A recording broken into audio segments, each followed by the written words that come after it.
De madrugada, durante mi guardia en el hospital, 2 pacientes llegaron a urgencias. Para mi asombro, eran mi marido y su amante.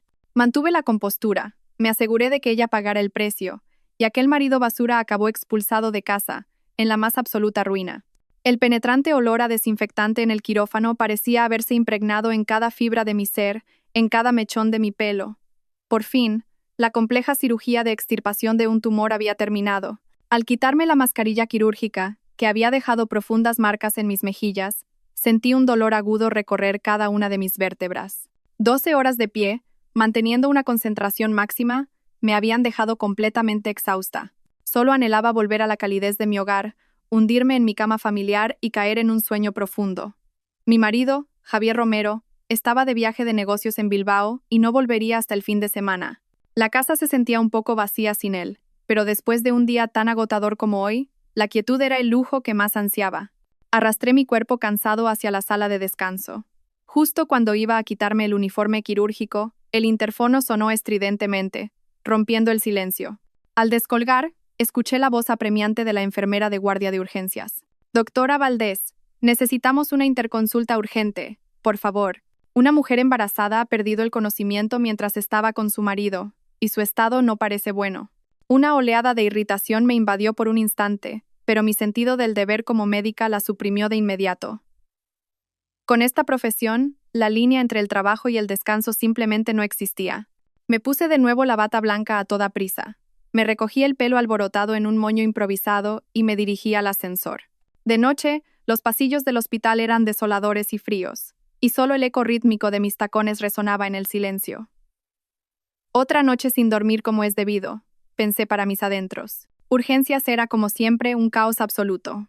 El olor metálico de la sangre, el alcohol, los gritos, los llantos y el chirrido de las ruedas de las camillas sobre el suelo de baldosas. Estaba demasiado familiarizada con esa escena. La enfermera de guardia me vio y corrió hacia mí, informándome rápidamente de la situación mientras acelerábamos el paso. La paciente es Elena Suárez, 25 años, embarazada. Se desmayó. El marido que la acompaña dice que él resbaló y se cayó en el baño, y que ella se asustó tanto al verlo que se desvaneció. Él también tiene una herida leve en la cabeza.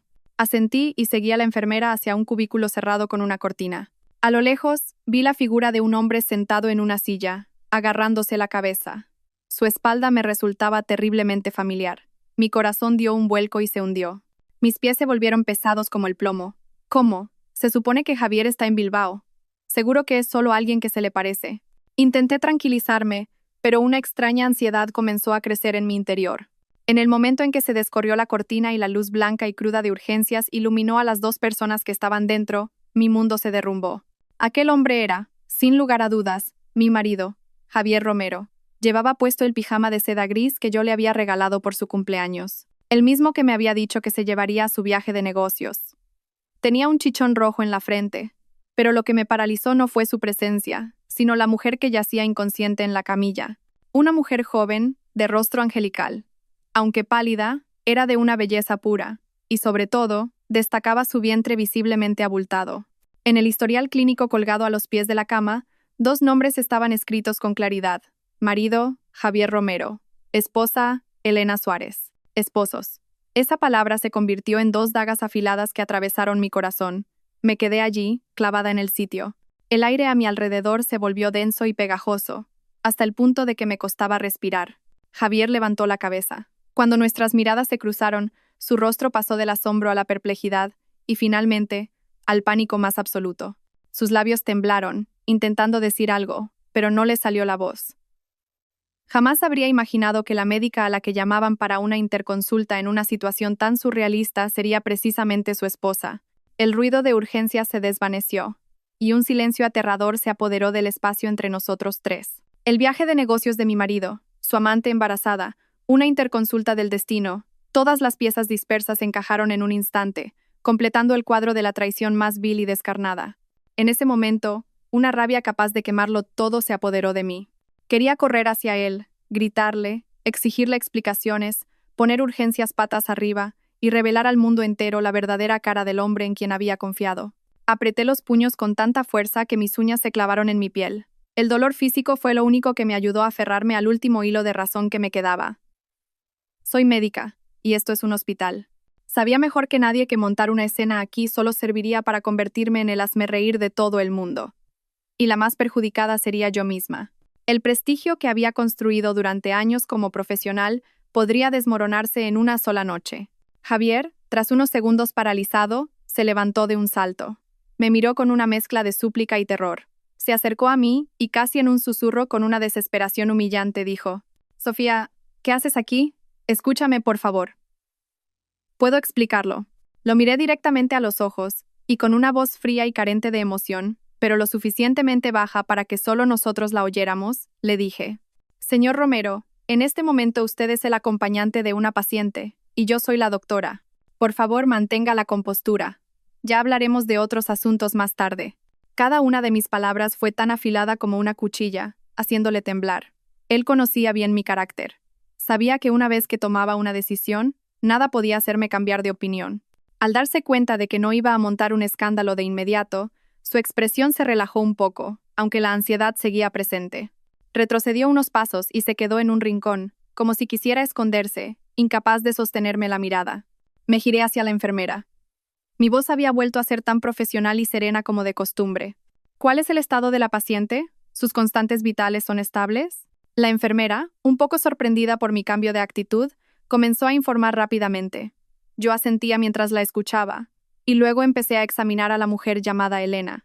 En el momento en que mis manos tocaron su piel fría, una oleada de náuseas subió desde mi estómago. Esta mujer era la intrusa en mi matrimonio, la que llevaba en su vientre el hijo de mi marido. Pero reprimí todas mis emociones. Comprobé su ritmo cardíaco, su presión arterial, y escuché los latidos del corazón del feto. Cada movimiento fue preciso, sin el más mínimo temblor. En mi mente solo había un pensamiento: mantén la calma. Debes controlar la situación. Mientras la enfermera se llevaba a Javier en una camilla hacia la sala de tomografía para revisar su herida en la cabeza, él no me quitó los ojos de encima al pasar a mi lado. Quería decir algo, pero no abrió la boca. Aprovechando un momento en que nadie prestaba atención, justo cuando la camilla pasaba junto a mí, me agaché a la velocidad del rayo y saqué su teléfono móvil del bolsillo de su pantalón. Fue un acto impulsivo, pero sabía que podría ser la llave para desvelar todos los secretos que ocultaba. Apreté el teléfono, sintiendo la fría carcasa de metal en el bolsillo de mi bata. Cuando me quedé sola junto a la camilla de Elena, por fin pude soltar un largo suspiro. La rabia de antes se había disipado, dejando paso a una frialdad casi cruel. No iba a llorar. No me derrumbaría. No les daría la satisfacción de verme débil. Convertiría este dolor en fuerza. Un plan comenzó a germinar en mi mente. No iba a exponerlos estúpidamente. Haría que pagaran por esta traición, el precio más alto. Recuperaría todo lo que me pertenecía, lo material y mi honor. En este juego, las reglas las pongo yo, y la ganadora seré yo. Con Javier fuera, tuve tiempo para observar más de cerca a la mujer en la camilla. Elena parecía estar recuperando la conciencia. Sus largas pestañas temblaron y abrió los ojos lentamente. Poseía una belleza frágil y delicada, del tipo que despierta el instinto protector en los hombres. Sus ojos grandes y redondos recorrieron el entorno hasta detenerse en su vientre, y de forma instintiva, llevó una mano para protegerlo. Al verme a su lado con la bata de médica, preguntó con una voz tenue: «Doctora, mi bebé». «¿Mi bebé está bien?». Su voz era clara, pero con un matiz coqueto. La miré, controlando mi expresión para no revelar ninguna emoción más allá del interés profesional. «Tranquila, el feto está estable. Parece que se desmayó por el shock emocional y el agotamiento, pero tendrá que quedarse un tiempo en el hospital para observación». Elena no pareció prestar mucha atención a mi rostro. Para ella, yo era solo una de las muchas médicas del hospital. Su única preocupación era el bebé en su vientre. Esto me dio la certeza de que probablemente no tenía ni idea de quién era yo. Seguramente Javier nunca le había mostrado una foto mía.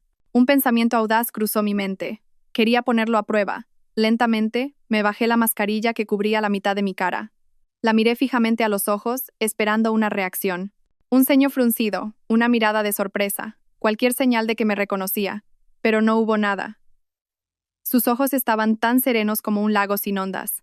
Me miraba como a una completa desconocida. Quizá la luz de urgencias era demasiado intensa, o ella todavía estaba muy cansada, o simplemente Javier me había ocultado de una manera muy minuciosa. Fuera cual fuera la razón, que no me reconociera era una oportunidad caída del cielo. «Doctora, su cara me suena de algo», dijo ella, como si nada, pero su tono era más de cortesía social que de sospecha. Mi corazón se aceleró ligeramente, pero mantuve la calma. Esbocé una sonrisa profesional y le dije, seguramente me habrá visto por el hospital. Trabajo aquí. Decidí mantener a esta presa bajo mi control. No podía permitir que se fuera del hospital con Javier y desapareciera. Necesitaba tiempo para reunir pruebas y ejecutar mi plan.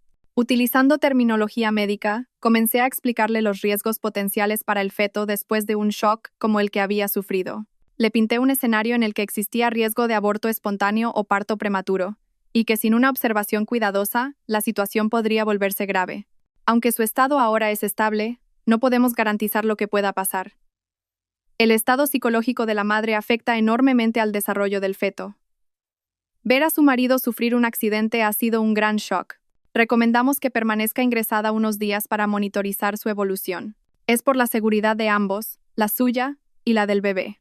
Mi voz era firme pero persuasiva. Al principio, Elena dudó. Dijo que no quería ser una molestia, ya que su marido también estaba herido. Pero la interrumpí de inmediato. De la salud de su marido se encargarán los cirujanos. De la suya y la del bebé nos encargamos nosotros. Estoy segura de que su marido querrá lo mejor para ustedes dos. Mis palabras, que apelaban tanto a la razón como a la emoción, parecieron dar en el clavo. Era joven y primeriza.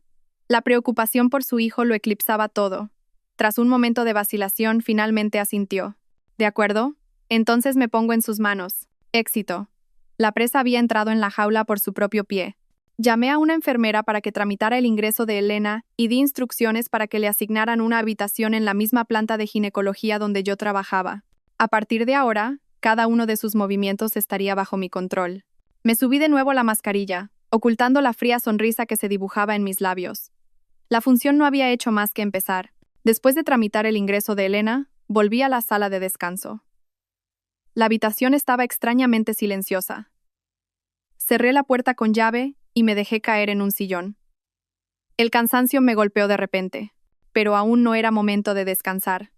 Saqué el teléfono de Javier del bolsillo de mi bata. Al encender la pantalla, apareció nuestra foto de boda como fondo. La imagen de mí misma, sonriendo feliz, ahora me parecía hipócrita y una burla. La ira volvió a surgir. ¿Cómo se atrevía a usar nuestra foto de boda como fondo de pantalla mientras me engañaba con otra mujer? La desfachatez de Javier no tenía límites. Respiré hondo, reprimiendo mis emociones caóticas para centrarme en lo importante. Desbloquear ese teléfono. Empecé a probar las contraseñas que me resultaban familiares. Nuestro aniversario de boda, incorrecta. Mi cumpleaños, incorrecta. Su cumpleaños, seguía siendo incorrecta. Probé combinaciones de nuestras fechas de nacimiento, la fecha en que empezamos a salir. Nada funcionaba. Cada vez que la pantalla mostraba el mensaje de contraseña incorrecta, una nueva herida se abría en mi corazón. Parecía que todo lo que pertenecía a nuestro pasado había sido desechado por él. Estaba construyendo un nuevo mundo, una nueva vida en la que yo no existía. Cuando estaba a punto de rendirme y pensar en llevarlo a un profesional al día siguiente para que lo desbloquearan, un pensamiento me vino a la mente. Si la contraseña no tenía que ver conmigo, lo más probable es que tuviera que ver con ella. Recordé la información del historial clínico. Fecha de nacimiento de Elena Suárez, 12 de agosto. Con manos temblorosas, introduje 1208. La pantalla seguía mostrando un error. Quizás incluía el año de nacimiento. Volví a intentarlo. 120.898. El teléfono vibró brevemente y apareció la pantalla de inicio. Lo había conseguido. Pero en lugar de alegría, sentí una amargura que me caló hasta los huesos. Usaba el cumpleaños de su amante como contraseña. Este hecho era una sustitución más cruel que cualquier palabra. Con manos temblorosas, abrí la aplicación de mensajería. Aparecieron innumerables conversaciones con un contacto guardado como «mi amorcito». Al hacer clic, vi un torrente de expresiones de amor empalagosas y susurros cursis. «Cariño, te echo de menos. ¿El bebé se ha portado bien hoy? Papá ha enviado dinero para que le compres algo rico a nuestro pequeño». Pasé rápidamente las pantallas. Sentía como si alguien me estuviera estrujando el corazón. Entonces encontré lo que buscaba: mensajes relacionados con el trabajo. Resultó que Javier y Elena eran compañeros en la misma empresa. Javier era director de departamento y Elena, su subordinada. Su relación había comenzado hacía unos 3 meses, justo cuando los repentinos viajes de negocios de Javier se hicieron más frecuentes. En una conversación, Elena parecía insegura sobre mi existencia.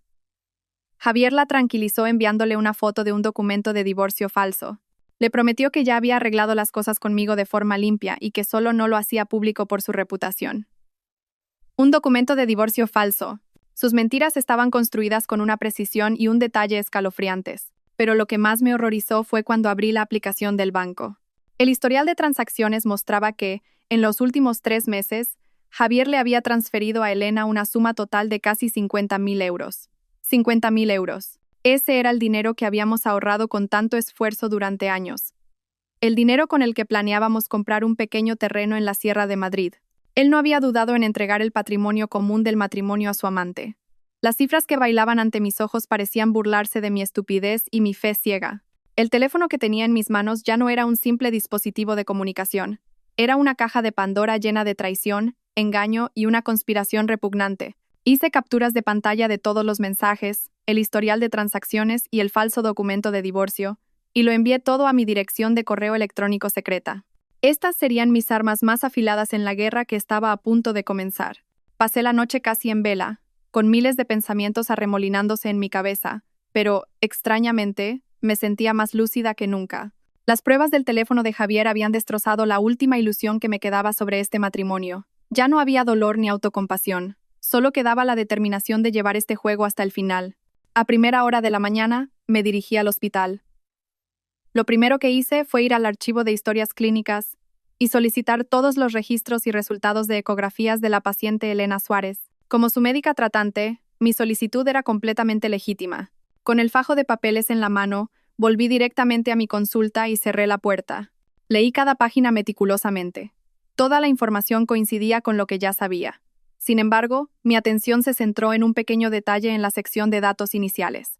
En el campo de fecha de última regla, Elena había indicado una fecha de hacía unos 2 meses, y el informe del médico de urgencias indicaba claramente gestación estimada de 7 hasta 8 semanas. 7 u 8 semanas, unos 50 días. Este número encajaba perfectamente con el periodo de 3 meses desde que ella y Javier habían comenzado su relación ilícita. Si el feto tenía 50 días, era muy probable que fuera hijo de Javier. Esto podría suponer un pequeño contratiempo para mi plan, pero no me fiaba de su declaración. Yo creía en la ciencia, en lo que veían mis propios ojos. Dirigí mi mirada a la película de la ecografía tomada la noche anterior. Como ginecóloga experimentada, podía estimar la edad gestacional aproximada solo con observar indicadores como el diámetro de la cabeza, la circunferencia abdominal y la longitud del fémur. Coloqué la película en el negatoscopio y entrecerré los ojos para examinarla de cerca. Los números eran claros y el feto ya había crecido considerablemente, con los órganos básicos formados. Hice un cálculo rápido en mi cabeza. Imposible que fueran 7 semanas. Por su tamaño y nivel de desarrollo, el feto tenía al menos entre 12 y 13 semanas. Es decir, ya habían pasado 3 meses. 3 meses. Una diferencia enorme con los 50 días que Elena había declarado. 3 meses atrás, Javier y Elena ni siquiera habían comenzado su relación. Esto demostraba una sola cosa. El hijo que Elena llevaba en su vientre no era de Javier. Un escalofrío recorrió todo mi cuerpo. Esta era el arma definitiva que estaba buscando. Javier estaba siendo engañado. Creía que el hijo de otro hombre era suyo, y estaba derrochando dinero en ellos, feliz de la vida. Ni siquiera sabía que llevaba puestos unos cuernos enormes. Su estupidez era repugnante, pero al mismo tiempo, irrisoria. Y Elena, ella tampoco era una novata. Había calculado todo meticulosamente. Había encontrado a un pardillo rico e ingenuo para legitimar su embarazo. Su actuación de la noche anterior, desmayándose de preocupación por su marido, había sido digna de un Oscar. Me quedé sentada un momento, aturdida. Sentí una mezcla de ira y júbilo. De repente, todo se volvió claro y simple. No revelaría esta verdad de inmediato. No, eso sería un castigo demasiado leve. Usaría a mi enemigo para destruir a mi enemigo. Dejaría que Javier siguiera viviendo en su fantasía de ser padre. Haría que se hundiera aún más en este fango. Le haría cuidar con sus propias manos la estirpe de otro hombre, y en el último momento, le arrojaría esta verdad a la cara. Quería ver su expresión cuando se diera cuenta de que había sido el payaso de su esposa y de su amante. Esa sensación sería 1000 veces más dolorosa que simplemente descubrir una infidelidad. Esbocé una sonrisa fría y calculadora. Este juego se estaba poniendo cada vez más interesante. Esa tarde, después de que los resultados de la tomografía confirmaran que Javier solo tenía una contusión leve, vino a buscarme de inmediato. Quiso que nos viéramos en la sala de descanso de los médicos, el mismo lugar donde solíamos escaparnos un rato del trabajo para pasar tiempo juntos. El escenario era el mismo, pero las personas habían cambiado. Javier entró y cerró la puerta en silencio. Ya no parecía tan desconcertado como la noche anterior. Mantenía una falsa compostura. Me miró con una expresión compleja: culpa, sondeo y hasta un ligero desafío. Siéntate, le dije tranquilamente, señalando la silla de enfrente. Estaba mentalmente preparada para esta conversación. Tenía que actuar, y tenía que hacerlo a la perfección. Javier se sentó, entrelazando las manos sobre sus rodillas. Guardó silencio durante un buen rato, como si estuviera eligiendo sus palabras. Finalmente, habló con voz baja y grave. Sofía, lo siento. Sé que nada de lo que diga ahora sirve de algo, pero de verdad, lo interrumpí. No con un reproche, sino con un sollozo ahogado.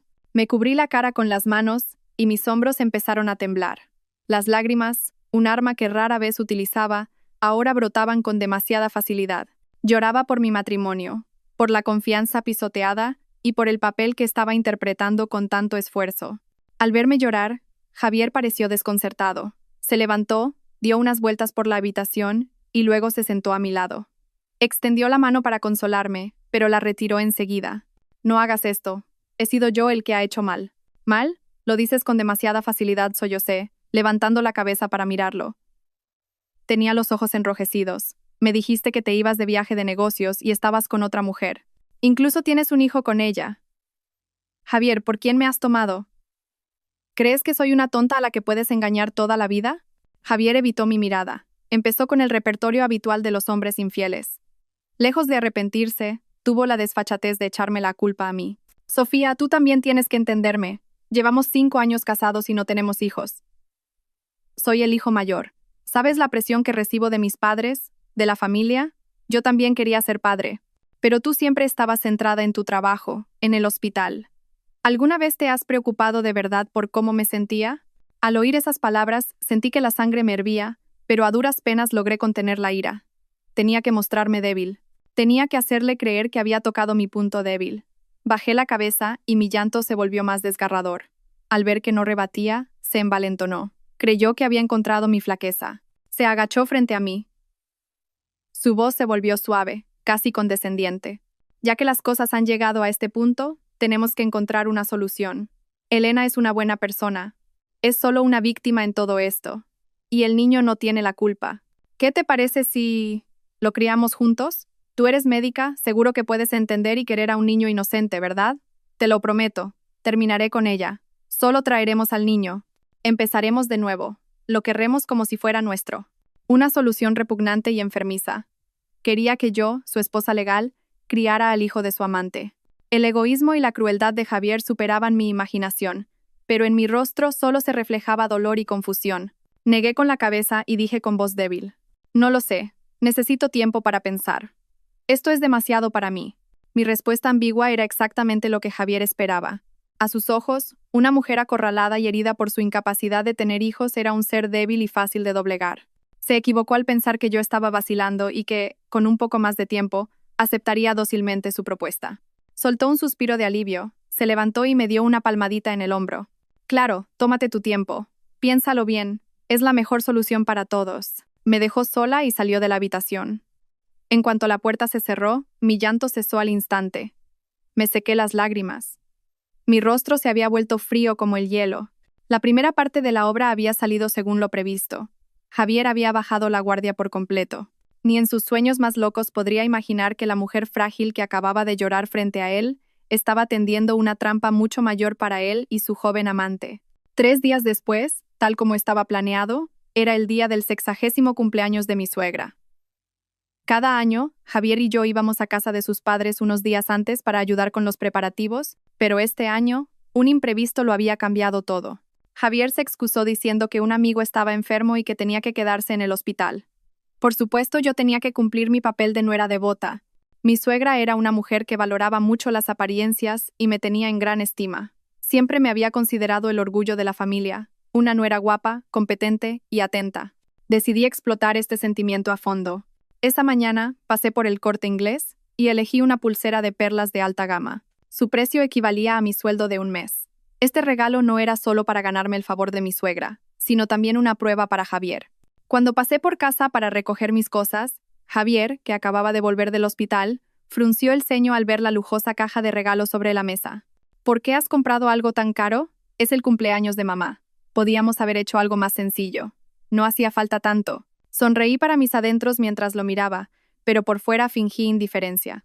Es el 60º cumpleaños de tu madre. Es un día único en la vida. Quería hacerla feliz.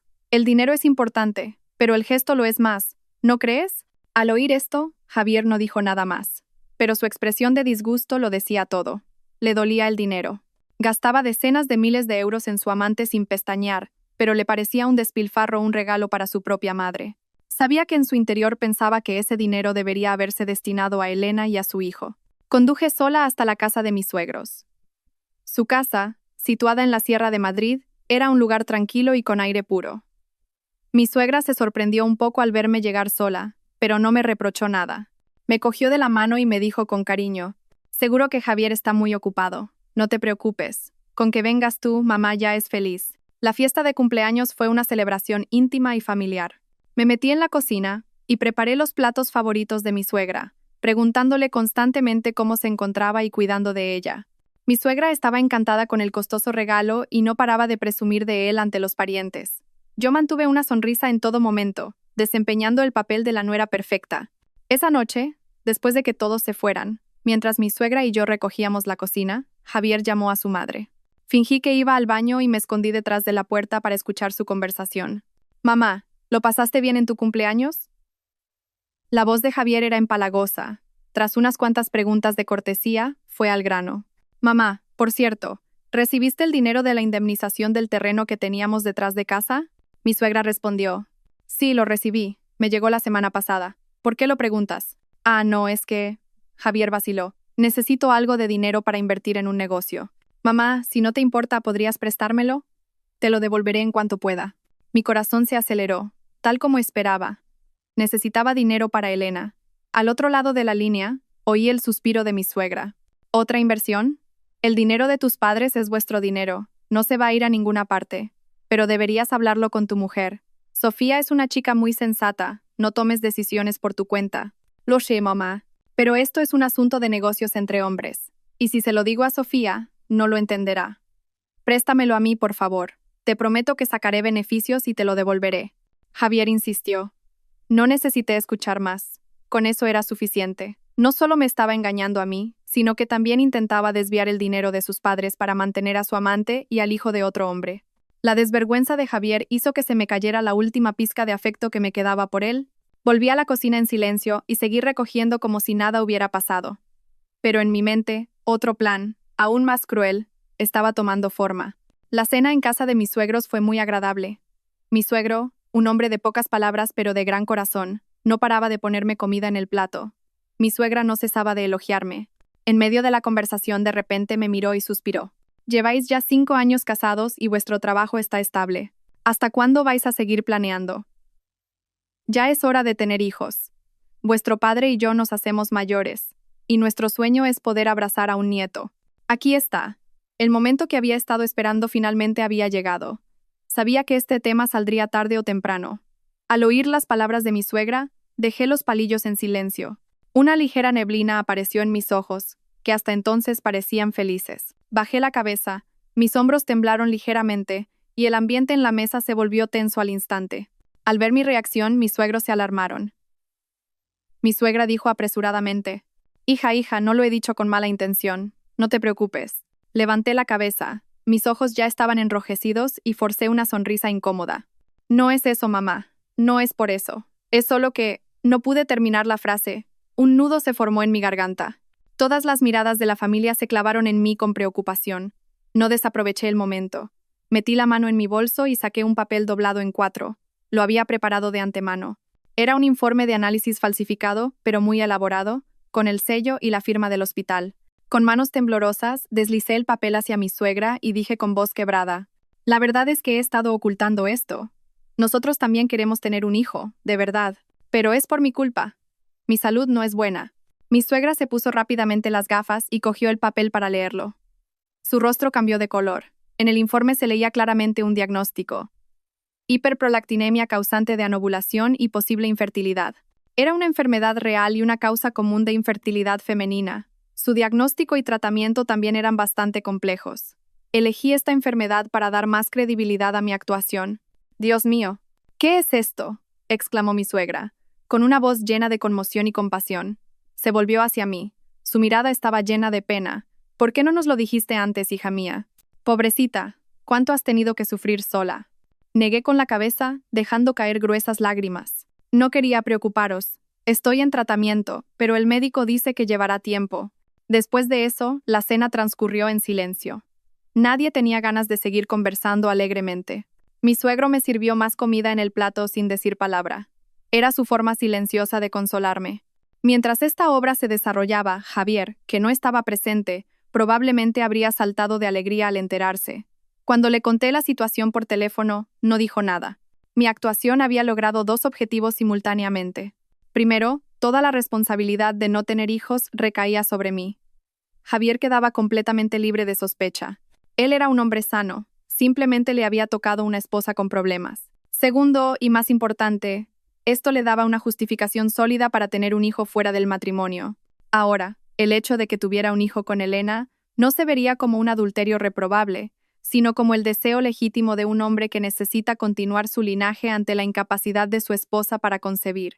Javier probablemente me estaría agradecido en secreto por haberle allanado el camino. Ni en sus sueños más locos imaginaría que esta cortina de humo era solo el primer paso de mi plan.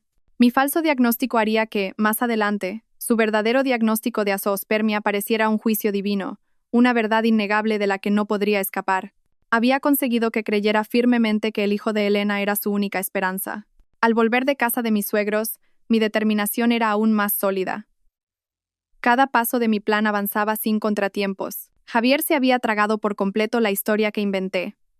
Incluso fingió compasión y trató de consolarme. Pero yo sabía que detrás de esa fachada se escondía el alivio de haberse quitado un peso de encima. Mientras tanto, Elena seguía dócilmente ingresada en el hospital bajo mi cuidado. Todo estaba bajo mi control. Sin embargo, para asegurar una victoria total, sentí que necesitaba conocer a mi oponente más a fondo. Elena no era una mujer que se hubiera visto envuelta en esto por ingenuidad. El hecho de haber mentido sobre la edad gestacional del feto demostraba que era una persona calculadora. Necesitaba saber más sobre su pasado, sus relaciones anteriores, su entorno familiar. Me acordé de mi amigo de la universidad, Mateo Vargas. En lugar de medicina, Mateo estudió Derecho y se hizo abogado, y unos años después, abrió una prestigiosa agencia de detectives privados. No manteníamos un contacto frecuente, pero la amistad de nuestros días de estudiantes seguía intacta. Decidí ir a buscarlo. Me reuní con Mateo en una cafetería tranquila. Cuando le conté a grandes rasgos mi situación, se quedó muy sorprendido.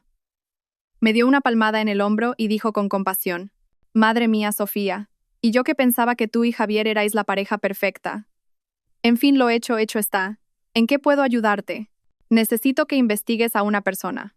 Le entregué un papel con toda la información que había obtenido del historial clínico de Elena: nombre, fecha de nacimiento, lugar de origen.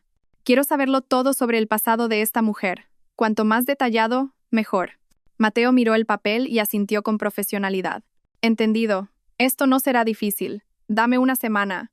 Exactamente una semana después, Mateo me contactó. Nos volvimos a encontrar en el mismo lugar. Dejó una carpeta bastante gruesa sobre la mesa. «Todo lo que necesitas está aquí dentro». Con una mezcla de tensión y expectación, abrí la carpeta. Lo que contenía superaba con creces mi imaginación. Elena provenía de una familia modesta de provincias, pero su vida cambió por completo al mudarse a Madrid para ir a la universidad. Se convirtió en una de las chicas más populares de su facultad, siempre rodeada de hombres. Lo más destacable era que, en su segundo año de carrera, ya se había casado con el hijo del presidente de una gran constructora, un heredero de buena familia. El matrimonio duró poco más de un año. Según la información recopilada por Mateo, el motivo del divorcio fue la mala relación con la familia política. Pero la clave era que, tras el divorcio, Elena recibió una suma considerable como compensación. Con ese dinero, pudo comprarse un pequeño apartamento y vivir holgadamente durante mucho tiempo. Después del divorcio, Elena no volvió a la universidad y comenzó a llevar una vida de lujos y excesos. Se relacionaba con hombres mayores y adinerados. Su trabajo en la empresa de Javier era solo una fachada. Llevaba muy poco tiempo allí. La carpeta también incluía varias fotos de Elena entrando y saliendo de restaurantes y hoteles de lujo con diferentes hombres. Todo esto ocurrió antes de conocer a Javier. Al leer esto, todo cobró sentido. Elena no era una cazafortunas aficionada, era una profesional. Sabía cómo usar su belleza y su aparente fragilidad como cebo para hombres como Javier. Con dinero y estatus, pero con problemas en su matrimonio. El hijo que llevaba en su vientre era probablemente el resultado de una de las muchas relaciones breves que había tenido anteriormente. Y Javier, en su desesperado anhelo por un hijo, se había convertido en el pardillo perfecto. Cerré la carpeta. Sentí un frío glacial en mi interior. Mi odio hacia Javier y Elena se multiplicó.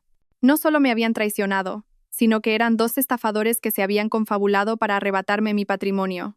Le di las gracias a Mateo y le pagué generosamente por sus servicios. Con la carpeta en mis manos, supe que tenía otra carta decisiva. En esta guerra no habría lugar para la piedad. Unos días después, Elena fue dada de alta. Su salud se había estabilizado y mantenerla en el hospital por más tiempo podría levantar sospechas innecesarias. Firmé su informe de alta y, como una auténtica doctora, le di una serie de recomendaciones como embarazada. Elena no paraba de agradecérmelo. En sus ojos no había ni una pizca de duda. Esa mañana me tomé la mañana libre. En lugar de ir directamente a casa, conduje hasta una cafetería situada justo enfrente de la entrada principal del hospital. Elegí una mesa en un rincón desde la que podía observar todas las salidas. Quería ver con mis propios ojos a dónde trasladaba Javier su nuevo nido. Poco después de las 9, apareció Javier. Conducía el coche que habíamos comprado juntos a plazos. Ahora, ese coche servía para transportar a su amante. Con mucho cuidado, ayudó a Elena a subir al coche. Le abrió la puerta y la ayudó a sentarse.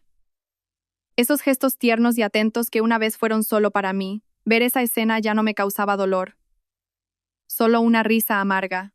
Cuando el coche se puso en marcha, arranqué inmediatamente el mío y lo seguí, manteniendo una distancia de seguridad. El coche de Javier no se dirigió ni hacia nuestra casa ni hacia la de sus padres. Se dirigió hacia una zona de la ciudad nueva, llena de complejos de apartamentos de lujo. Mi corazón dio un vuelco. Tuve un mal presentimiento. Finalmente, el coche se detuvo frente al vestíbulo de un lujoso edificio de apartamentos. Un lugar que jamás podría olvidar. Era el apartamento que habíamos comprado hacía 2 años con todos nuestros ahorros. Habíamos planeado juntos que, cuando tuviéramos un hijo, lo matricularíamos en el colegio internacional cercano y nos mudaríamos toda la familia aquí. Esa casa contenía innumerables sueños y planes para nuestro futuro feliz. Recordé el momento exacto de hacía 3 meses, cuando Javier comenzó su relación con Elena. Volvió a casa y me anunció alegremente que había encontrado un inquilino a un precio excelente. Dijo que con el alquiler podríamos pagar la hipoteca y que podíamos seguir viviendo en nuestra casa actual. En ese momento, le creí por completo e incluso lo elogié por ser tan calculador. Resultó que todo era una mentira descarada. No se lo había alquilado a nadie. Lo estaba preparando para su nueva familia. Una familia en la que yo no estaba incluida. Desde mi coche, observé cómo Javier ayudaba a Elena a entrar en el edificio. Apreté el volante con tanta fuerza que mis nudillos se pusieron blancos. La ira alcanzó su punto álgido. Esa casa era mi casa. La había comprado con el sudor de mi frente, y ahora era el hogar de su amante y del hijo de otro hombre. No solo me había traicionado, sino que me estaba robando descaradamente mis bienes. La crueldad de Javier había superado todos los límites. No solo quería un hijo de otra, quería arrebatarme todo lo que me pertenecía, mis sentimientos, mi dinero e incluso la casa de mis sueños. Muy bien, si él quería llegar hasta el final, yo le seguiría el juego. Dejaría que él y su amante disfrutaran de su breve felicidad en esa casa. Cuanto más alto subes, más dolorosa es la caída. Me aseguraría de que me devolvieran el capital y los intereses. Cogí el teléfono y marqué un número. Sí, despacho de abogados de Mateo Vargas. Después de descubrir que Javier había instalado a Elena en nuestra casa, tardé varios días en controlar mis emociones. La ira inicial se disipó, dejando paso a una determinación de acero.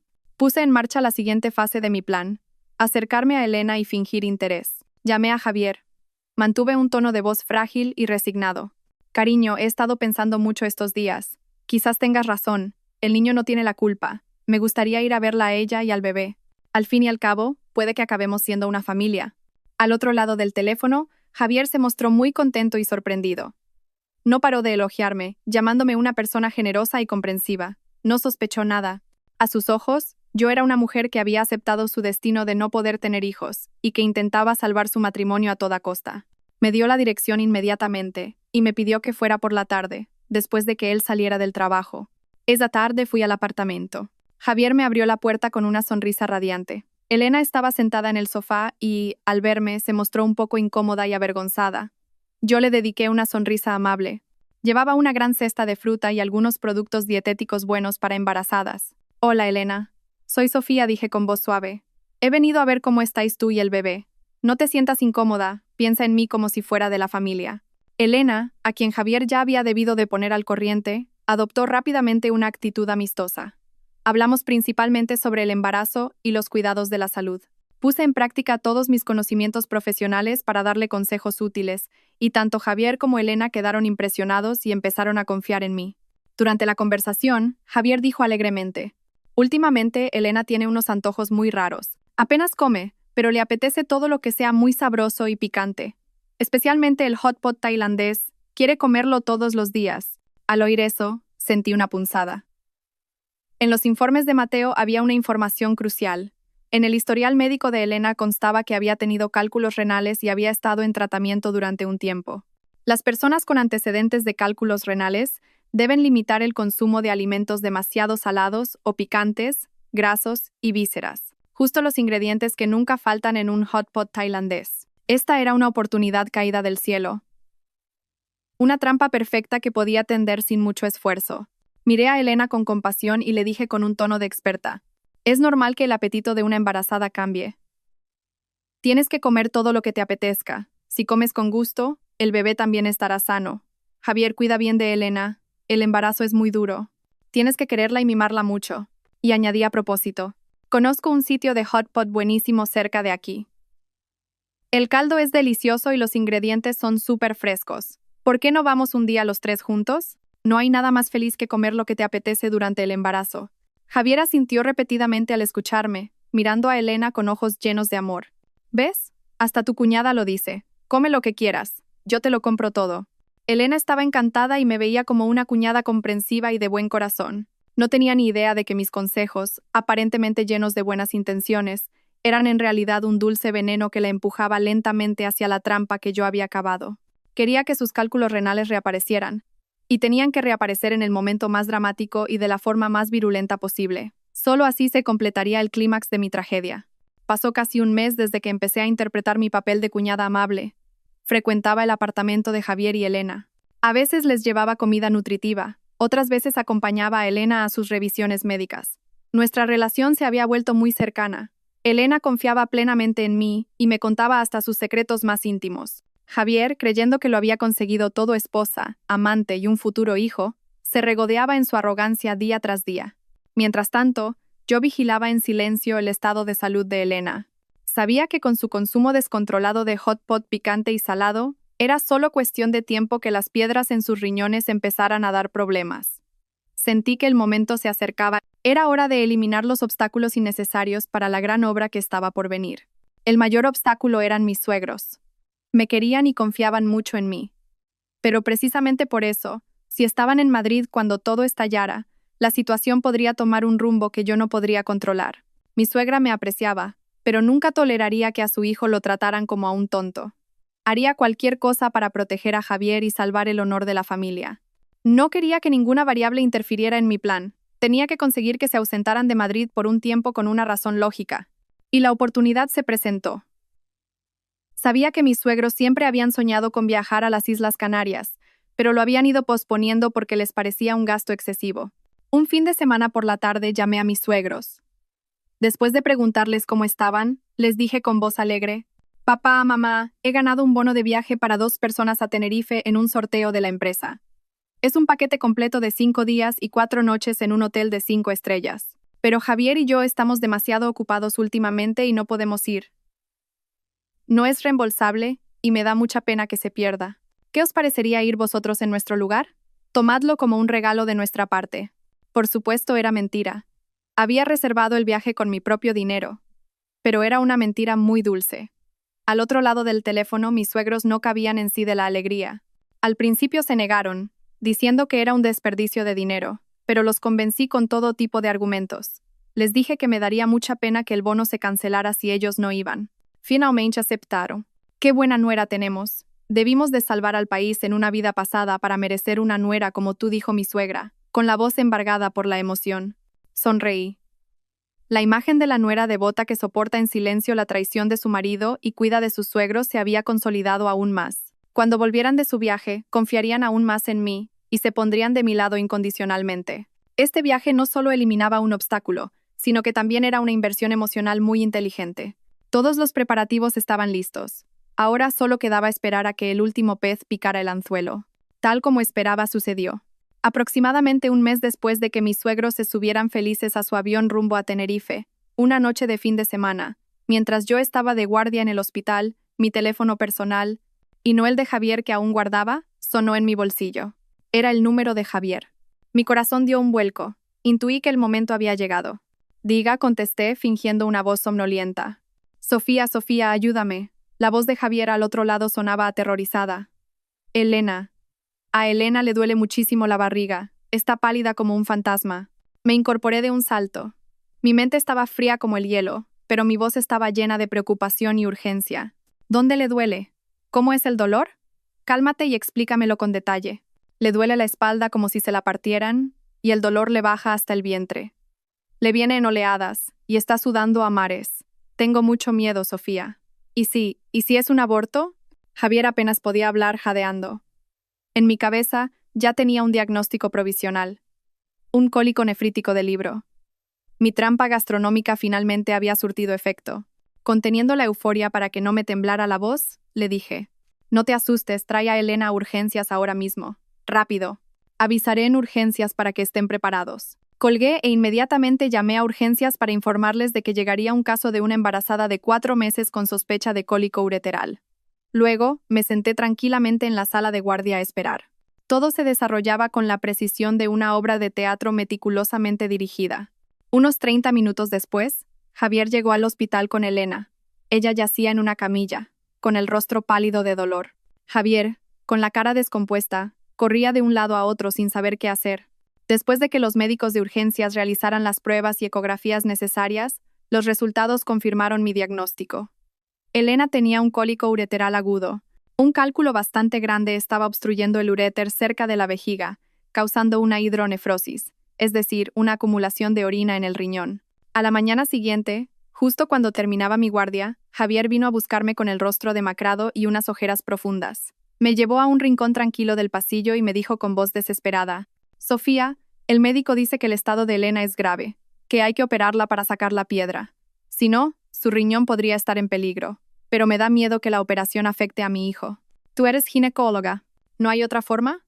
¿Una manera de sacar la piedra y salvar al niño? ¿De verdad no hay otra opción? Su egoísmo se manifestó una vez más. En su cabeza solo existía su hijo. El dolor y la vida de Elena parecían secundarios. Esto era exactamente lo que yo quería. Fingí reflexionar seriamente y luego le dije: Una cirugía en esta etapa del embarazo conlleva riesgos para el feto, es cierto. Pero dejar el cálculo ahí también es muy peligroso para la madre. Hay un tratamiento conservador. Se puede inyectar progesterona en altas dosis para relajar la musculatura lisa. Con suerte, el cálculo podría moverse y ser expulsado de forma natural. Pero la tasa de éxito no es muy alta, y si falla, el estado de la madre podría empeorar. La mención de un tratamiento conservador hizo que los ojos de Javier brillaran. Me agarró la mano apresuradamente. Hagamos eso. No puedo perder a mi hijo. Elena es fuerte, podrá soportarlo. Confío en que nuestro hijo protegerá a su madre. Retiré mi mano suavemente. Sentí un desprecio absoluto. Si esa es tu decisión, no te detendré. Pero tendrás que hablarlo directamente con el urólogo y firmar un consentimiento informado asumiendo toda la responsabilidad. Yo solo puedo darte un consejo como familiar. Javier asintió repetidamente. Me dio las gracias una y otra vez y corrió a buscar al médico. No tenía ni idea de que su valiente decisión de hoy sería la última palada de tierra sobre la tumba de su mayor esperanza. El pez tonto no solo había picado el anzuelo, sino que se había tragado el sedal entero. Javier ignoró todas las advertencias de los urólogos y, movido por su obsesión ciega por su hijo, insistió en el tratamiento conservador para Elena, firmando un documento en el que asumía todos los riesgos. Probablemente los médicos, no queriendo complicarse con un caso complejo y con un familiar dispuesto a responsabilizarse, acabaron aceptando su decisión. Sin embargo, Javier no dejó que Elena recibiera el tratamiento en nuestro hospital. Quizás temía mi intervención o simplemente quería trasladar a su amante a un lugar más discreto. Tramitó el alta de Elena y la llevó a un gran hospital privado en las afueras, donde comenzaron el tratamiento con inyecciones de progesterona. Yo lo sabía todo, pero me limité a observar en silencio. En los días siguientes, el estado de Elena, en contra de las expectativas de Javier, no mejoró en absoluto. El cólico nefrítico la atormentaba a diario, y el dolor se intensificaba. El obstinado cálculo no mostraba intención de moverse, y la hidronefrosis empeoraba día a día. Elena comenzó a tener fiebre alta, un síntoma de infección del tracto urinario. Javier seguía creyendo firmemente que con paciencia todo se solucionaría. A pesar del evidente deterioro de Elena, la llevaba puntualmente al hospital privado para sus inyecciones. Y finalmente, ocurrió lo peor. Una tarde, cuando me preparaba para irme a casa, sonó la alarma de emergencias de ginecología. Una voz apremiante desde urgencias resonó por el altavoz. Doctora Valdés, acaba de llegar una emergencia obstétrica extremadamente crítica. Paciente Elena Suárez, gestación aproximada de 4 meses. Ingresa en shock séptico, fallo multiorgánico y con una hemorragia vaginal masiva. Se requiere interconsulta y preparación de quirófano de inmediato. El nombre de Elena Suárez retumbó como un trueno. Supe que la obra había llegado a su clímax. Manteniendo la voz lo más calmada posible, di instrucciones para preparar el quirófano, reservas de sangre y el equipo de cuidados intensivos. Rápidamente me cambié al uniforme quirúrgico y me dirigí a urgencias. La escena allí era más caótica que nunca. Elena yacía en una camilla, respirando débilmente, con el rostro de un color ceniciento. Debajo de ella, la sangre empapaba las sábanas. Javier estaba a su lado, con la ropa desaliñada, temblando como un flan, completamente ido. Al verme, corrió hacia mí como si se agarrara a un clavo ardiendo, y balbuceó: «Sofía, por favor, salva a Elena y al bebé». Aparté su mano y me acerqué fríamente a la camilla. El estado de Elena era mucho más grave de lo que había imaginado. La sepsis, originada en el tracto urinario, se había extendido por todo su cuerpo, causando un trastorno de la coagulación que había desembocado en una hemorragia uterina. Los latidos del feto ya no se oían. El niño ya estaba muerto. Ahora la cuestión no era salvar al niño, sino luchar contra el tiempo para salvar la vida de la madre. Trasladadla a quirófano inmediatamente. Avisad a anestesia y a la UCI para que se preparen. Es una emergencia absoluta. Ordené con claridad, y luego me volví hacia Javier. Mi mirada era impasible. El estado de la paciente es extremadamente grave. El pronóstico es muy malo. Como familiar, debe prepararse para lo peor. Dicho esto, junto con las enfermeras, empujé la camilla hacia el ascensor, dejando a Javier plantado en medio del ruidoso servicio de urgencias, completamente aturdido. Probablemente aún no se había dado cuenta de que su propia ignorancia y obstinación habían empujado a 2 personas al borde de la muerte. Las luces del quirófano brillaban intensamente, y el aire estaba cargado de una tensión asfixiante. Sobre la mesa de operaciones, Elena yacía inmóvil. Su vida pendía de un hilo, conectada a un sinfín de máquinas y vías intravenosas. La hemorragia uterina estaba fuera de control. El útero no se contraía tras el aborto, y la sangre brotaba a borbotones. Utilizamos los mejores uterotónicos. Intentamos todos los procedimientos conservadores posibles, pero nada funcionó. Tras más de 1 hora de lucha desesperada, el cirujano principal, mi respetado profesor y mentor, tuvo que tomar la decisión más difícil. Se volvió hacia mí y mis colegas y dijo con voz grave y pesada: «No hay otra opción. La paciente tiene una coagulopatía severa y una atonía uterina completa. Si no realizamos una histerectomía ahora mismo para detener la hemorragia, la perderemos en cuestión de minutos». Todos guardamos silencio. Sabíamos que era el último recurso, una medida trágica pero la única forma de salvar una vida. Una histerectomía significaba que Elena perdería para siempre la capacidad de ser madre, pero entre la vida y la maternidad, la elección era demasiado clara. Doctora Valdés, me llamó el profesor. Salga a informar al familiar y consiga el consentimiento para la cirugía. No tenemos tiempo. Asentí, me quité los guantes y salí del quirófano. Javier estaba hundido en una silla de la sala de espera, con la cabeza entre las manos. Al oír abrirse la puerta, se levantó de un salto y me miró con los ojos inyectados en sangre, llenos de esperanza. «¿Cómo ha ido? ¿Están bien Elena y el bebé?»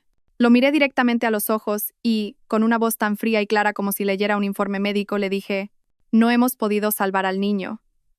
Y ahora mismo, la vida de la señora Suárez también corre un grave peligro. La hemorragia no cesa, y la única forma de salvarla es realizar una histerectomía total, extirparle el útero por completo.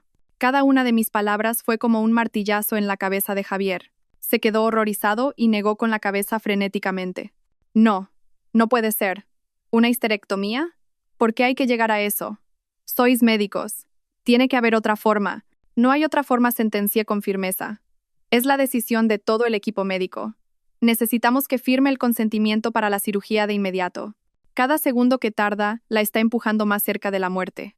Le tendí el formulario de consentimiento y un bolígrafo. Javier miró el papel, temblando de pies a cabeza. Si firmaba, ponía fin oficialmente a su sueño de ser padre con esa mujer. Si firmaba, le arrebataba la maternidad con sus propias manos. Si firmaba, tendría que enfrentarse a una Elena que ya no le servía para nada.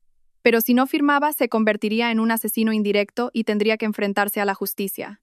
Estaba acorralado, no tenía elección. Su profundo egoísmo finalmente se arrodilló ante el miedo a la responsabilidad. Soltó un grito de desesperación, arrebató el bolígrafo y garabateó su nombre en el papel. Recogí el consentimiento y, sin volver a mirarlo, entré directamente al quirófano. Después de eso, la cirugía se realizó rápidamente. Se extirpó el útero y la principal fuente de sangrado desapareció. Elena, por el momento, estaba fuera de peligro. Había salvado la vida, pero había pagado un precio demasiado alto por su estupidez y la crueldad de Javier. Y Javier acababa de firmar la sentencia que acababa con su propio futuro. Y esto no era más que el principio. El avión de mis suegros aterrizó en una tarde despejada, un clima completamente opuesto a la tormenta que se desataba en mi interior. Había organizado mi trabajo para poder ir a recogerlos personalmente al aeropuerto. Quería ser la primera en verlos, la primera en darles la mala noticia. Cuando vi las figuras familiares de mis suegros en la terminal de llegadas, corrí hacia ellos. Mi rostro ya estaba preparado con una expresión de agotamiento y dolor, y mis ojos estaban hinchados como si no hubiera dormido en días. Hija, ¿cómo has venido hasta aquí? ¿Por qué tienes esa cara? ¿Ha pasado algo?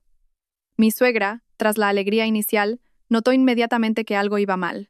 No dije nada, solo negué con la cabeza antes de romper en un llanto desconsolado y apoyarme en su hombro. Mi reacción los dejó a ambos desconcertados. Me guiaron hasta una silla cercana y no paraban de preguntar. ¿Qué ha pasado? Cuéntaselo a tus padres. ¿Te ha hecho algo, Javier? Dijo mi suegro. Normalmente un hombre de pocas palabras, con urgencia. Con todas mis fuerzas, levanté la cabeza para mirarlos y, con una voz entrecortada, apenas logré decir: «Papá, mamá, no sé cómo decíroslo. Javier». Y comencé mi historia. La historia que había ensayado y pulido a la perfección. Cómo descubrí por casualidad la infidelidad de Javier. Cómo él, lejos de arrepentirse, me echó toda la culpa. Y cómo había dejado embarazada a una joven compañera de trabajo.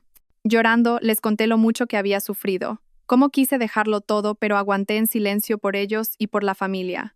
Incluso, les dije, había llegado a cuidar de esa mujer. Pensé que si era comprensiva, él cambiaría de opinión. Pensé que lo había hecho porque yo no podía darle hijos. Pero me equivoqué, mamá. Me derrumbé y lloré a lágrima viva. A medida que escuchaba mi relato, el rostro de mi suegra se fue poniendo blanco. Primero fue el asombro, luego la incredulidad y finalmente, la ira. Cuando terminé mi historia, temblaba de pies a cabeza.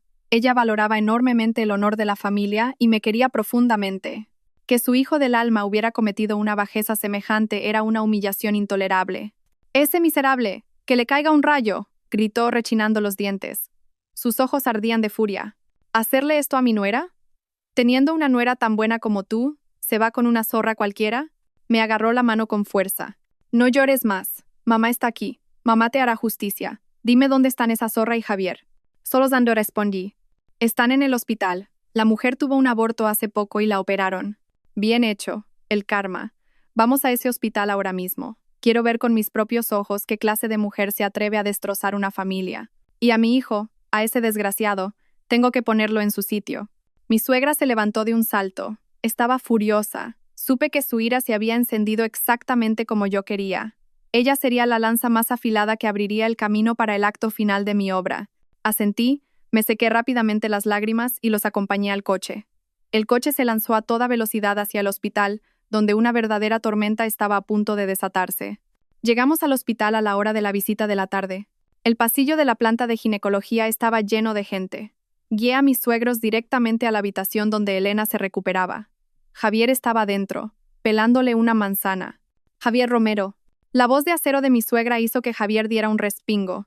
El cuchillo que sostenía cayó al suelo con un ruido metálico. Cuando se giró y nos vio en la puerta, a sus padres y a mí, su rostro se volvió ceniciento. «Mamá, papá, ¿qué hacéis aquí?», balbuceó. Mi suegra, sin contestar, entró en la habitación con paso firme. Se dirigió directamente a la cama, fulminó con la mirada a Elena y luego se volvió hacia Javier. ¡Zas! Una bofetada fulminante aterrizó en la mejilla de Javier. El sonido agudo resonó en toda la habitación. «Desgraciado, ¿y tienes el descaro de preguntarme qué hago aquí? Mira lo que has hecho», le gritó, señalándole la cara con rabia. Luego se giró hacia Elena, que se había encogido de miedo en la cama. «Y tú también, zorra desvergonzada. Te atreves a seducir al marido de otra y a destrozar una familia». La habitación se convirtió en un caos. Javier intentó detener a su madre, suplicando: «Mamá, por favor, no hagas esto. Estamos en un hospital. Hablemos con calma». Elena, que había recibido una bofetada inesperada, se cubrió la cara y empezó a sollozar. De repente, como una bestia acorralada, gritó. Me señaló con el dedo. «No es culpa mía, es ella. Esa mujer ha matado a mi hijo. Por su culpa me han quitado el útero. Señora, esa mujer es médica en este hospital. Lo ha planeado todo». El grito de Elena dejó a todos en la habitación atónitos. Incluso Javier y mis suegros me miraron con sospecha. Este es el momento que tanto había esperado. No me inmuté en absoluto. Di un paso al frente, enfrentándome a todos. Mi rostro estaba extrañamente sereno. ¿Que yo te he hecho daño?, dije, mirando a Elena directamente a los ojos con una voz fría como el hielo. Entonces, ¿puedes decirnos a todos los presentes quién es el verdadero padre de ese hijo que has perdido? Mi pregunta fue como un jarro de agua fría para todos. Elena se puso pálida y balbuceó. Javier frunció el ceño y gruñó. Sofía, ¿qué tonterías estás diciendo? Si no es mi hijo, ¿de quién va a ser? ¿Tu hijo? Me reí. Una sonrisa llena de sarcasmo. ¿Estás seguro? ¿Estás seguro de que tienes la capacidad de tener hijos, Javier? Dicho esto, saqué lentamente una carpeta de mi bolso. Era un informe de análisis que había preparado hacía mucho tiempo. No mi falso diagnóstico, sino un seminograma real. Había conseguido una muestra de la ropa interior que Javier se había quitado y la había enviado a un laboratorio de confianza. Desplegué el papel delante de todos. Mi voz era lo suficientemente alta y clara como para dominar el ruido del pasillo. Mirad todos con atención. Este es el resultado del análisis del señor Javier Romero. Conclusión: azospermia. Ausencia de espermatozoides en el eyaculado. En otras palabras, es estéril. Tras mi declaración, el aire en la habitación se congeló. La palabra zoospermia fue como una sentencia de muerte sobre la cabeza de Javier. Fue el primero en reaccionar. Corrió y me arrebató el papel de las manos. Sus ojos se clavaron en la conclusión, y sus manos temblaban tanto que el papel crujía. ¡Mentira! ¡Esto es falso! ¡Lo has falsificado para tenderme una trampa!, gritó Javier con el rostro enrojecido de ira y pánico. Se volvió hacia su madre buscando su apoyo. «Mamá, no la creas. Lo hace por celos. La que no puede tener hijos es ella». Mi suegra, que hasta hacía un momento estaba furiosa, ahora estaba en estado de shock. Cogió con manos temblorosas el papel que Javier casi había arrugado. Con su vista cansada, leyó cada palabra. A medida que leía, su rostro se volvía más pálido. La ira que sentía hacia Elena se había transformado en un miedo y una confusión absolutos. Yo permanecía allí, con una calma aterradora. De nada sirve que lo rompas. Tengo el original y también lo he guardado como archivo en mi correo. Si no me crees, el servicio de andrología está justo en la planta de abajo. Baja ahora mismo, hazte otra prueba y demuéstrame que miento. Mi calma enfureció aún más a Javier. Gritó como una bestia herida y de repente salió corriendo de la habitación. Sí, voy a hacerme la prueba. Voy a hacer que te tragues tus mentiras. Justo cuando Javier salió corriendo, la puerta de la habitación se abrió de nuevo.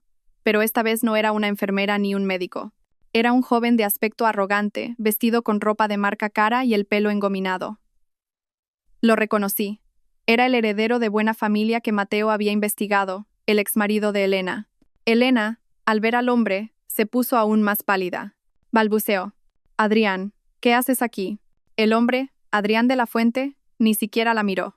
Sonrió con desdén y aplaudió sarcásticamente. «Vaya, vaya, estamos todos. ¿Estáis rodando un culebrón o qué?».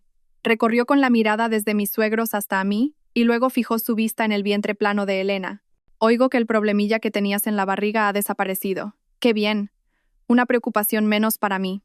Luego se inclinó de forma teatral ante mis suegros. Disculpen, señores, pero creo que debo presentarme. El verdadero padre de ese feto que acaba de desaparecer soy yo. Otra bomba estalló en medio de la habitación. Mi suegra se tambaleó y apenas pudo agarrarse a la barandilla de la cama. Adrián continuó con voz despectiva. Su hijo es solo un idiota que ha caído en la trampa de esta mujer. Intentó engañarme diciendo que estaba embarazada de mí para sacarme una fortuna. Pero veo que ha subido de nivel, encontrando a otro pardillo como su hijo para que le compre una casa y le dé dinero. Aunque debería estarle agradecido, dijo, encogiéndose de hombros. Gracias a que él firmó el consentimiento de la operación, me ha solucionado el problema de una forma muy limpia. Ha limpiado mi basura por mí. Justo en ese momento Javier volvió. No había llegado a hacerse la prueba.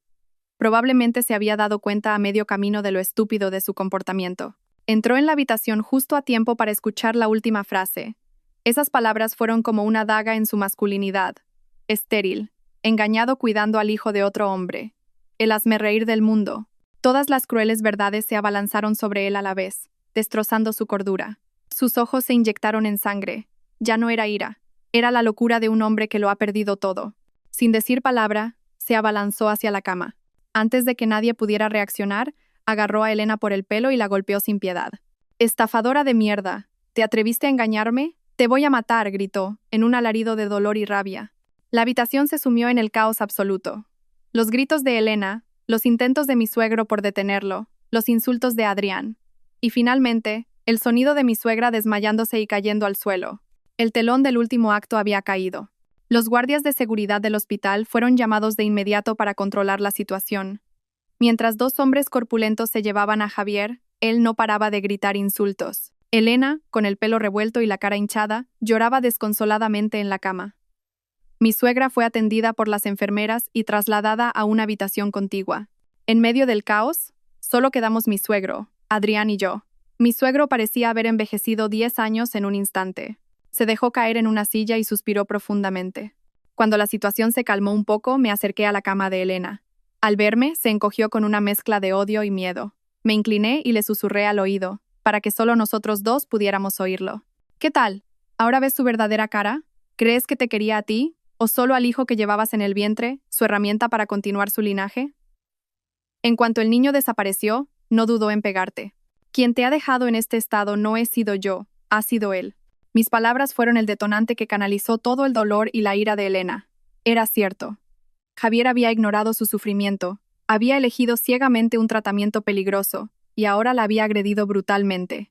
Todo el odio de Elena se dirigió hacia Javier. Una chispa de locura brilló en sus ojos. Con una fuerza inesperada, agarró su teléfono de la mesilla y, con manos temblorosas, tecleó frenéticamente algo. Segundos después, un video íntimo de ella y Javier fue enviado al chat grupal de toda la empresa en la que trabajaban. Fue un acto de autodestrucción. La última venganza de alguien que ya no tenía nada que perder. El resultado fue inmediato. Estalló un escándalo sexual que sacudió a toda la empresa. Para proteger su imagen, la dirección despidió a Javier y a Elena al día siguiente. La carrera que Javier había construido durante años se convirtió en cenizas de la noche a la mañana. Yo tampoco perdí el tiempo. A la mañana siguiente, junto con mi abogado, Mateo, presenté una demanda de divorcio en el juzgado. El video, las transferencias de miles de euros desde la cuenta conjunta Elena, los documentos de divorcio falsificados y el testimonio de mis suegros, todas las pruebas eran irrefutables. El juicio fue rápido. El tribunal sentenció que Javier había cometido un adulterio grave y había malversado y desviado bienes gananciales durante el matrimonio. Todos los bienes, incluidas las 2 casas, y el dinero que quedaba en el banco, me fueron adjudicados. Javier salió del juzgado con las manos vacías, sin casa, sin trabajo y sin un céntimo. El destino de Elena no fue mejor. Después de perderlo todo, el hijo, la maternidad, el trabajo y el hombre en el que pretendía apoyarse, su mente se derrumbó por completo. El shock extremo y el dolor físico la llevaron a tener comportamientos erráticos.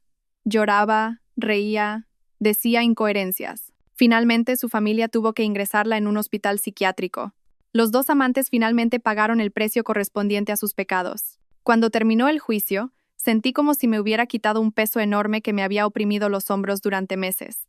Lo primero que hice fue poner a la venta el lujoso apartamento que una vez fue mi sueño, pero que se había convertido en el sucio nido de Javier y Elena. No quería conservar nada que me trajera recuerdos dolorosos. La casa se vendió rápidamente.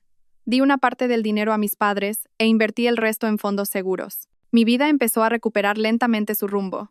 En el hospital, mi gestión profesional y serena del complejo caso de Elena me granjeó una gran confianza por parte de la dirección y de mis compañeros. Unas semanas después, el jefe de departamento se jubiló y, en reconocimiento a mi excelente desempeño, fui nombrada para ocupar su puesto. A mis 35 años, me convertí en una de las jefas de departamento más jóvenes del hospital. Fue una dulce recompensa a todos mis esfuerzos. Unos meses después, cuando todo se había calmado, un día, al salir del trabajo, vi una sombra familiar esperándome en la entrada del hospital. Era Javier. Estaba mucho más demacrado y miserable que la última vez que lo vi en el juzgado. Delgado, con la piel oscura y la ropa raída. Al verme, corrió hacia mí, y ante la mirada atónita de la gente, se arrodilló a mis pies. Sofía, por favor, perdóname, suplicó, agarrándose al bajo de mi ropa y llorando. Lo hice todo mal. Soy una basura, un idiota. Solo después de perderte me di cuenta de que nadie me había tratado tan bien como tú. Por favor, dame una oportunidad para empezar de nuevo. Haré lo que sea para compensarte. Miré en silencio al hombre arrodillado a mis pies. El hombre al que una vez amé con todo mi corazón, al que dediqué toda mi juventud para construir una familia. Pero ahora, en mi corazón no había ni la más mínima onda, ni la más mínima compasión, solo un vacío helado. Con suavidad, liberé mi pie de su mano. Y mirándole directamente a sus ojos llenos de lágrimas, pronuncié una sola palabra, firme y clara: lárgate. Dicho esto, me di la vuelta y me alejé sin mirar atrás, ignorando sus sollozos desesperados. Me subí a mi coche nuevo, lo arranqué y me puse en marcha. Conduje por la carretera de la costa, bajando las ventanillas para que entrara la fresca brisa marina. El cielo de verano estaba despejado y el sol era deslumbrante. Detuve el coche en un lugar tranquilo y saqué el último papel de mi bolso. Era el resultado de un análisis de enfermedades de transmisión sexual que me había hecho después del divorcio, por si acaso. Todos los valores eran negativos. Sonreí, una sonrisa verdaderamente serena. Estaba completamente liberada, legal, financiera, emocional y físicamente. Arrugué el papel y lo dejé volar con la brisa del mar. Mirando la carretera abierta que se extendía ante mí, supe que una nueva vida, libre y fuerte, me estaba esperando. Gracias a todos por seguir. Espero que esta historia despierte su interés por los temas sociales. Si te conmueve, dale like, comenta, comparte y suscríbete a mi canal. Juntos difundamos energía positiva y protejamos la luz. Gracias.